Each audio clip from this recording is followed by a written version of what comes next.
बिस्मिल्लाहिर्रहमानिर्रहीम, अस्सलाम वालेकुम व्यूअर्स, मैं हूं कौकब राठौर। मेरे फेसबुक पेज और यूट्यूब चैनल को ज़रूर सब्सक्राइब कर लें। कल एक बड़ी मज़ेदार चीज़ हुई है और आज वीडियो बनाने में मैं इसलिए लेट हुआ क्योंकि सुबह से अब तक राब्तों में मसरूफ़ था। पाकिस्तान तहरीक-ए-इंसाफ का जलसा, लॉन्ग मार्च, अवामी समुंदर कल जब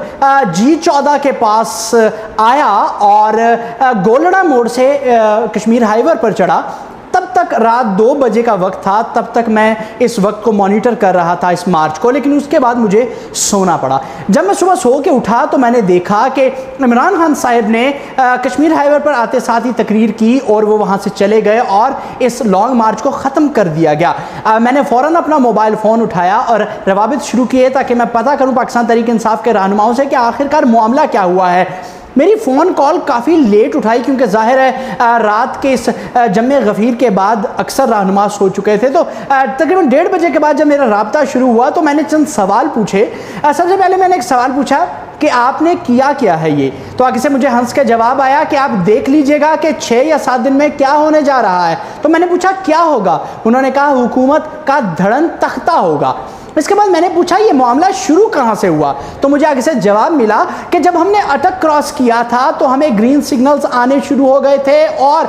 चंद अहम लोग प्राइवेट नंबर से कॉल कर रहे थे और हम तक कुछ लोग आए भी जिन्होंने आकर शाम महमूद कुरैशी, परवेज़ खटक, इन दोनों लोगों से मुलाकात की। उसके बाद परवेज़ खटक साहब को डी चौक पर भेज दिया गया ताकि मामले को कंट्रोल में किया जाए,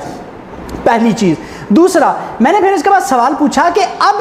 क्या होने जा रहा है आगे, तो मुझे जवाब मिला कि असेंबली का जो इजलास तलब हुआ है इसमें कल या परसों के अंदर अंदर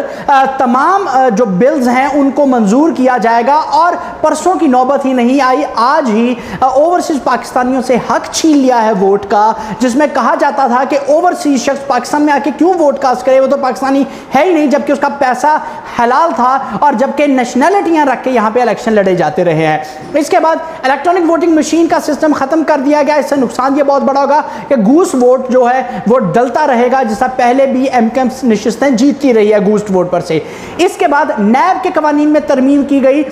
ये एक हुकूमत ने अपने केसेस कवर करने के लिए कोशिश की, लेकिन मैं एक बहुत अहम बात आपको बताता चलूँ, शायद सुप्रीम कोर्ट भी इस पर नोटिस ले ले और यह भी मुमकिन हो सकता है कि आगे चल के इमरान खान अगर 2/3 अक्सरियत से आते हैं तो मामला फिर ख़त्म हो जाता है। बहरहाल मुझे थोड़ा सा जो तज्जिया था उसमें मुझे ये था मामला जिस पर मैंने सवाल पूछा जिनको इससे मैं फ़ोन पे बात कर रहा था कि क्या आपको यकीन है कि जहाँ से ये ग्रीन सिग्नल या जहाँ से पैगाम आता है या जहाँ से खान साहब को ये कहा गया है कि हमें पता चल गया है आप बहुत पावरफुल हैं, आपके साथ पब्लिक है, तो क्या अब उस जगह पर एतमाद कर लेना चाहिए, जबकि खान साहब पहले भी कह चुके मैं अब एतमाद किसी पर नहीं करता। तो मुझे जवाब मिला कि सियासत है, इसमें करना पड़ेगा कुछ ना कुछ कोशिश, हम एक डायरेक्शन में चल सकते हैं। उसके बाद मैंने अपनी फ़ोन कॉल तो ड्रॉप कर दी, लेकिन उसके बाद पाकिस्तान तहरीक इंसाफ और कुछ आम शख्सियात के आए हुए मैसेजेस से मुझे इस बात का अंदाज़ा हो गया कि इमरान खान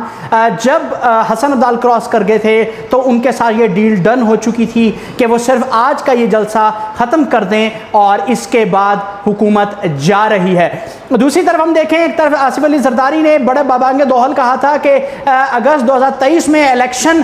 होंगे, लेकिन अब 6 दिन की कॉल से शायद आसिफ अली जरदारी और उनके कारकुनान भी आस्ता आस्ता पीछे होने लग पड़े हैं और अब फेस सेविंग ये लेने की कोशिश करेंगे कि हमने तो काम अपना कर दिखाया है, बिल मंजूर हो चुके हैं और अब इलेक्शन कर देना चाहिए। लेकिन मेरा नहीं ख्याल, जिस वक्त पाकिस्तान पीपल्स पार्टी की आधी से ज़्यादा काबीना बाहर के मुल्क मौजूद है, जैसा नवीद कमर हैं, हिना रबानी खर हैं, बिलावल भुट्टो खुद मौजूद हैं, अब्दुल कादिर पटेल हैं, इन हालात में पीपल्स पार्टी ने नून लीग को पाकिस्तान में सिर्फ जलील होने के लिए छोड़ दिया है और आने वाले दिनों में हार्डली बहुत मुश्किल है कि ये गवर्नमेंट बजट पेश कर पाए। बजट शायद निगरान गवर्नमेंट पेश करेगी और ये फैसला ऐवानों में हो चुका है। लेकिन यहाँ ये गौर करने वाली बात है, क्या इमरान खान का फैसला जो उन्होंने धरना ख़त्म किया, गो के पाकिस्तान तहरीक इंसाफ कहती है हमने लोगों की बेहतरी के लिए ताकि मज़ीद नक्ज़े अमन ना हो, लेकिन अगर उनको एक बार फिर से जैसा वो कहते हैं मुझे धोखा मिला है, अगर उन्हें धोखा दोबारा मिला तो क्या उनकी सियासत मुश्किल होगी या नहीं, यह आने वाले दिनों में पता चलेगा। बहुत शुक्रिया आपका।